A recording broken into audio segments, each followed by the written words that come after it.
അതിർത്തി സംഘർഷത്തിൽ ദേശീയ സുരക്ഷാ ഉപദേഷ്ടാവ് അജിത് ഡോവൽ ചൈനീസ് വിദേശകാര്യമന്ത്രി വാങ് യിയുമായി വിപുലമായ ചർച്ച നടത്തിയതിനെ പ്രകീർത്തിച്ച് വിദേശകാര്യ മന്ത്രാലയം രംഗത്ത്.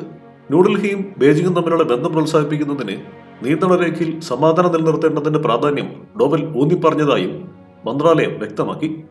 സംഘർഷവും ബിസിനസ്സും ഒന്നിച്ചു പോകില്ലെന്ന് ഡോവൽ ചൈനയ്ക്ക് മുന്നറിയിപ്പ് നൽകിയതായും റിപ്പോർട്ടുകളുണ്ട്. സ്പെഷ്യൽ റെപ്രസെന്റേറ്റീവ് ഡയലോഗിന്റെ ചട്ടക്കൂട്ടിന് കീഴിലുള്ള ചർച്ചകൾ ഇന്നലെയാണ് ബീജിംഗിൽ നടന്നത്. ഡോവലും വാങ്ങിയും അതിർത്തി ചർച്ചകൾക്കുള്ള പ്രത്യേക പ്രതിനിധികളായാണ് ഇന്നലെ ചർച്ചയിൽ പങ്കെടുത്തത്. അതിർത്തി പ്രശ്നം പരിഹരിക്കുന്നതിന് ന്യായവും യുക്തിസഹവും പരസ്പര സ്വീകാര്യവുമായ ചട്ടക്കൂട് തേടുമ്പോൾ മൊത്തത്തിലുള്ള ഉഭയകക്ഷി ബന്ധത്തിന്റെ രാഷ്ട്രീയ വീക്ഷണം നിലനിർത്തേണ്ടതിന്റെ പ്രാധാന്യം ഇരു നേതാക്കളും ആവർത്തിച്ചു. ഈ പ്രക്രിയയിൽ കൂടുതൽ ഊർജ്ജസ്വലത പകരാൻ തീരുമാനിച്ചു. വിദേശകാര്യ മന്ത്രാലയം എക്സിൽ കുറിച്ചു. ഇന്ത്യ ചൈന ഉഭയകക്ഷി ബന്ധത്തിന്റെ മൊത്തത്തിലുള്ള വികസനം പ്രോത്സാഹിപ്പിക്കുന്നതിന് അതിർത്തി പ്രദേശങ്ങളിൽ സമാധാനം നിലനിർത്തേണ്ടതിന്റെ പ്രാധാന്യത്തിന് ഡോവലും വാങ്ങിയും അടിവരയിട്ടതായി മന്ത്രാലയം പറയുന്നു. 2020 അതിർത്തിയിലെ ഏറ്റുമുട്ടൽ സംഭവങ്ങൾ വിലയിരുത്തി നിയന്ത്രണ രേഖയിൽ സമാധാനം നിലനിർത്തുന്നതിന് ഫലപ്രദമായ പരിഹാരം മുന്നോട്ട് കൊണ്ടുപോകുന്നതിനുള്ള വിവിധ നടപടികളെക്കുറിച്ച് അവർ ചർച്ച ചെയ്തതായും മന്ത്രാലയം പ്രസ്താവനയിൽ പറഞ്ഞു. കൂടാതെ ഈ ലക്ഷ്യത്തിനായി നയതന്ത്ര സൈനിക സംവിധാനങ്ങൾ ഉപയോഗിക്കാനും ഏകോപിപ്പിക്കാനും ഇന്ത്യയും ചൈനയും തീരുമാനിച്ചതായും മന്ത്രാലയം കൂട്ടിച്ചേർത്തു.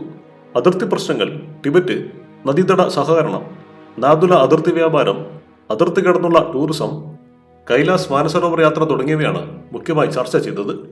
2019 ഇന്ത്യയിലാണ് യോഗം നടന്നത്. 2020 അതിർത്തി തർക്കങ്ങളെ തുടർന്ന് ചർച്ച മുടങ്ങിയിരുന്നു. വാങ്ങിയെ ഡോവൽ ചർച്ചകൾക്കായി ഇന്ത്യയിലേക്ക് ക്ഷണിച്ചു. അടുത്ത യോഗം ഇന്ത്യയിൽ നടക്കുമെന്ന് ചൈന പിന്നീട് അറിയിച്ചു. കിഴക്ക് ലഡാക്കിലെ സേനാ പിന്മാറ്റത്തിന് പിന്നാലെയാണ് ചർച്ചകൾ പുനരാരംഭിക്കുന്നത്. റഷ്യയിലെ കസാനിൽ ബ്രിക്സ് സമ്മേളനത്തിനിടെ പ്രധാനമന്ത്രി നരേന്ദ്രമോദിയും ചൈനീസ് പ്രസിഡന്റ് ഷീ ജിൻപിങ്ങും തമ്മിൽ നടത്തിയ ചർച്ചയിൽ പ്രത്യേക പ്രതിനിധി തലത്തിലുള്ള സംഭാഷണം വീണ്ടും ആരംഭിക്കാൻ തീരുമാനിച്ചിരുന്നു. അതിർത്തിയിൽ സമാധാനം പാലിക്കുന്നതിനൊപ്പം അത് ശാശ്വതമാക്കാൻ പരസ്പര സമ്മതത്തോടെ പരിഹാരം കണ്ടെത്താനും ഉന്നതതല ചർച്ചകളിൽ ശ്രമം നടക്കും. മോദി ജിൻപിങ് കൂടിക്കാഴ്ചയ്ക്ക് ശേഷം ഇരു രാജ്യങ്ങളുടെയും വിദേശകാര്യമന്ത്രിമാരും സംഭാഷണം നടത്തിയിരുന്നു. 2020 കിഴക്ക് ലഡാക്കിലെ യഥാർത്ഥ നിയന്ത്രണ രേഖയിൽ ചൈനീസ് കയ്യേറ്റത്തെ തുടർന്ന് സംഘർഷം പൊട്ടിപ്പുറപ്പെട്ടത്. ഗൽവാൻ താഴ്വരയിൽ നടന്ന സംഘടനം ഇരു രാജ്യങ്ങൾക്കുമിടയിലെ ബന്ധങ്ങൾ തീർത്തും വഷളാക്കിയിരുന്നു. News desk, One Nation media.